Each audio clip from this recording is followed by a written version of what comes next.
So is Undertone worth the hype, or is it all just noise? Let's find out.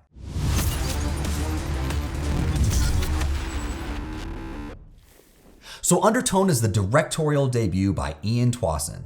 It stars Nina Kiri as Evie and Adam DeMarco as Justin. They play two paranormal podcasters who receive strange audio files from someone online and decide to listen to all 10 of them for episodes of their podcast, The Undertone. However, Evie, who is taking care of her terminally ill mother, begins to experience unusual activity with each listen. So let's jump into the highs.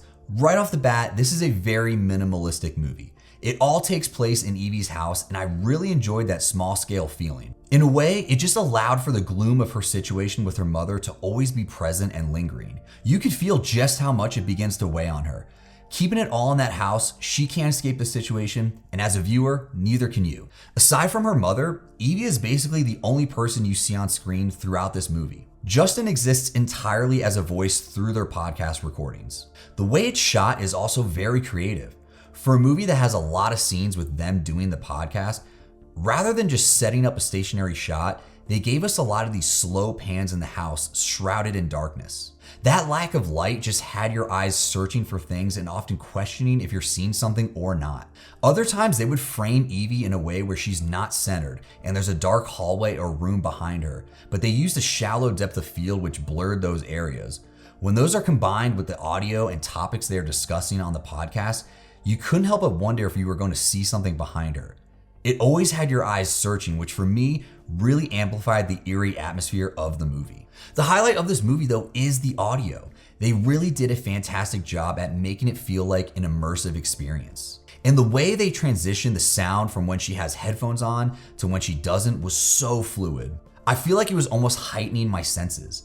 Everything felt louder, like a clock ticking for example, but it was intentional and with purpose. Every other character voice you hear in the movie is also just audio, which played into that theme.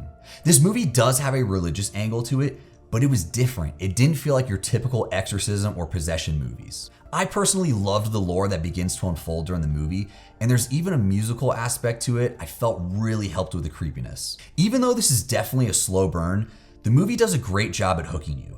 I enjoyed both Evie and Justin's characters, and I was invested in what they were saying and the situation they were in. I liked that they made Evie the skeptic. She's the one always trying to rationalize what they were hearing, whereas Justin is like an immediate believer. That offered some nice contrast. It also does a decent job at building tension just through the sounds, slow camera pans, and camera angles that they use. That all said, the movie does have some lows and things myself and others may be a bit mixed on. First off, it is definitely a slow burn.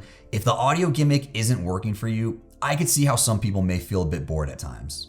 I mentioned before that it does a good job building tension, but the tension they build I found ended quickly. They would have my interest peaked and then the scene would kind of just end. It kind of left me wanting more from those moments. I think where the movie mainly fell flat for me the most though, is the times where they were obviously trying to scare you. Nothing in those moments felt like something I hadn't seen before. It felt like a lot of the stuff we usually see in horror movies. I know they were going for a few jump scares, but for a movie that leans so heavily on audio, I felt like they could have gotten way more creative with some. I feel like this was a missed opportunity to have a jump scare that people would add to their list of top 10 jump scares. Also, unless you have some banger surround sound set up at home, I'd recommend seeing this in theaters as I don't think the movie will land as well watching at home. The Justin character also kind of irked me a bit. A few times they were listening to the audio files and you slightly hear something and then they replay it and you're trying to hear it more for yourself, and then the Justin character would just be like, "Did you hear that?" And I'm like, "I'm fucking trying to. Can you shut up so I can listen?" Lastly, I very much enjoyed how they ended the movie, but I don't think everyone will. I don't want to spoil the ending, but I will say I think it's something that will end up being one of the more divisive parts of the movie for people. Overall, I think if you're an audiophile, this movie is right up your alley. It plays with your senses and really gets immersive at times.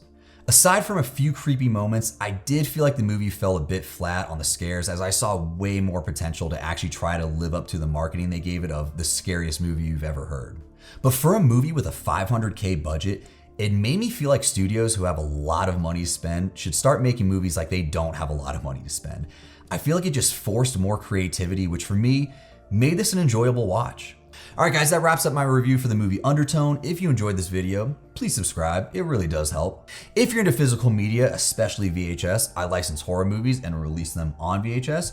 You can find those at frightgasm.com. And with that, I hope you guys continue to get your fright on, and I'll see you in the next review.